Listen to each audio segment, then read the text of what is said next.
여러분, 안녕하세요. 여러분의 한국어 고민을 해결해드리는 한국어 고민 상담소에 오신 것을 환영합니다. 여러분, 한국 식당에서 일하시는 분을 부를 때 뭐라고 불러야 될지 몰라서 당황하신 적이 있나요? 아니면 나보다 나이가 어려 보이는 사장님에게 뭐라고 불러야 할지 몰라서 고민한 적 있으신가요? 여러분, 여기 보세요. 여기는 한국 식당이에요. 이모, 이모, 떡볶이 하나 주세요. 네, 잠시만요. 잠깐. 여러분, 여기 이모가 진짜 이모일까요? 아니에요. 이모가 아니에요. 가족이 아니에요. 그러면 왜 이모라고 부를까요? 여기 다른 상황 하나 더 볼게요. 조금 더 이상한 일이 생깁니다. 사장님 계산해 주세요. 사장님, 계산해 주세요. 네, 잠시만요. 저 사람이 더 어린 것 같은데 왜 사장님이라고 부를까요? 오늘 사연을 보내주신 분은 카자흐스탄의 아이나 씨예요. 아이나 씨도 식당에서 이런 비슷한 경험을 했다고 하는데요. 오늘의 이야기 속에는 한국어의 호칭의 비밀이 숨겨져 있어요.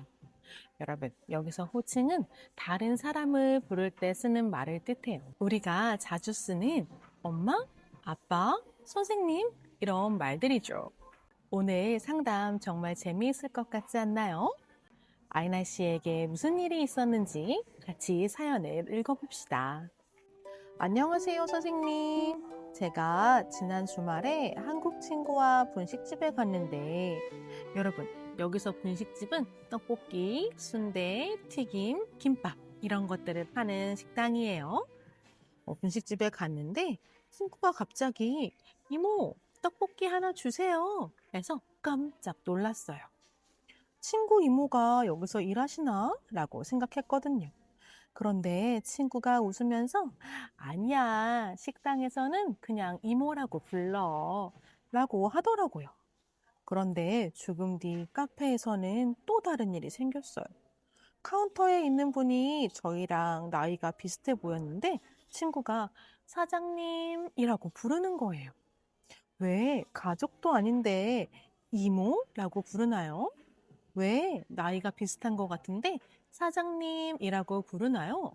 선생님, 너무 헷갈려요. 도와주세요. 아이나 씨, 맞아요. 진짜 그 마음이 이해돼요. 영어에서는 모르는 사람을 부를 때 excuse me 라고 말하잖아요. 하지만 한국어에서는 모르는 사람을 부를 때 쓰는 말이 조금 특별해요. 그래서 그 방법을 모르면 아이나 씨처럼 누구나 당황할 수 있을 거예요. 그럼 지금부터 한국어의 호칭에 대해서 배워볼게요. 여기서 여러분이 꼭 알아야 하는 게 있어요. 한국어 호칭은 그냥 사람을 부르는 말이 아니에요. 바로 나와 그 사람의 관계, 즉 어떤 사이인지를 보여주는 말이에요. 영어의 이유는 누구에게나 똑같이 쓸 수 있죠. 하지만 한국어는 달라요. 내가 상대방을 어떻게 부르는지에 따라 두 사람이 얼마나 친한지, 나이 차이가 얼마나 나는지가 다 나타나요. 그리고 여기에 한국의 특별한 문화가 하나 더 있어요. 바로 정이에요. 정은 사람 사이의 이 따뜻한 마음을 말하는데요. 한국 사람들은 가족이 아니어도 친해지고 싶을 때 가족이 쓰는 말을 사용해요. 식당에서 아주머니를 이모라고 부르는 건 진짜 엄마의 언니나 동생이라서가 아니에요. 가족처럼 가깝고 따뜻하게 생각해요 라는 마음을 전하는 방법인 거예요. 자주 가는 떡볶이집처럼 편하고 따뜻한 곳에서 쓰는 귀여운 호칭이라고 할 수 있어요.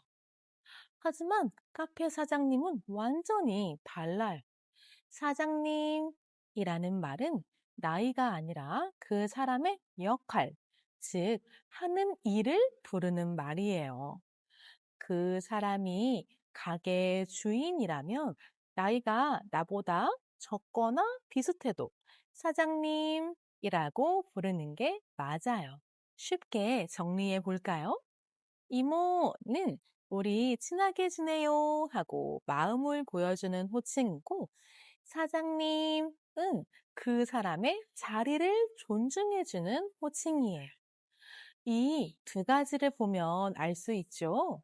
한국어 호칭은 그 사람이 누구인지보다 나와 그 사람이 어떤 관계인지, 어떤 자리에 있는지를 훨씬 더 중요하게 생각한답니다.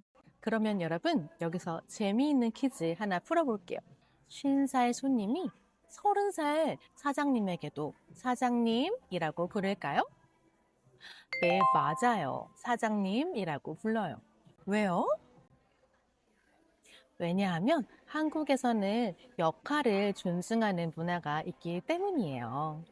자, 그러면 이제 식당이나 가게에 가서 부를 수 있는 말들을 정리해 볼게요. 먼저, 이모, 이모님이에요. 아이나 씨의 사연에서도 나온 말이죠. 나이가 조금 있는 여성 주인이나 일하시는 분을 친근하게 부를 때 써요. 자주 가는 단골집이나 분식집처럼 편안한 곳에서 많이 써요. 하지만 처음 가는 식당이나 비싸고 격식이 있는 곳에서는 잘 쓰지 않아요. 두 번째는 사장님이에요. 사장님은 가게 주인에게 쓰는 말이에요. 남자, 여자, 나이와 상관없이 가장 안전한 표현이에요. 처음 가는 가게이거나 주인이 나보다 어려 보여도 사장님이라고 부르면 아주 예의 바르고 자연스러워요. 나이가 아니라 가게 주인이라는 역할로 부르는 거니까요. 세 번째는 저기요, 여기요입니다. 일하시는 분을 부를 때나 음식을 주문할 때 써요. 어떤 상황에서도 다 쓸 수 있는 가장 편한 표현이에요. 뭐라고 불러야 할지 잘 모를 때는 일단 저기요 라고 시작하면 실패하지 않아요. 마지막으로 아주머니, 아저씨예요. 사전에도 나오는 알맞은 말이지만 요즘 젊은 한국 사람들은 조금 딱딱하거나 어색하게 느껴요. 그래서 요즘은 이모, 사장님, 저기요를 더 많이 사용한답니다. 자, 여러분, 오늘 내용을 정리해 볼게요. 한국어 호칭은 그냥 이름을 부르는 게 아니라 나와 상대방의 관계를 보여주는 말이에요. 식당이나 가게에 가서는 사장님, 저기요가 가장 안전하고, 더 친해지고 싶을 때는 이모, 이모님이라고 부르면 돼요. 아이나 씨처럼 헷갈렸던 분들 이제 이해가 되셨나요? 여러분이 겪은 비슷한 이야기가 있다면 댓글로 알려주세요. 마지막으로 한국어를 공부하면서 헷갈렸거나 어려웠던 부분이 있다면 저한테 쪽지를 보내주세요. 여러분의 이야기가 다음 상담소의 주인공이 될 수 있어요. 그럼 여러분 다음 시간에 또 만나요. 안녕.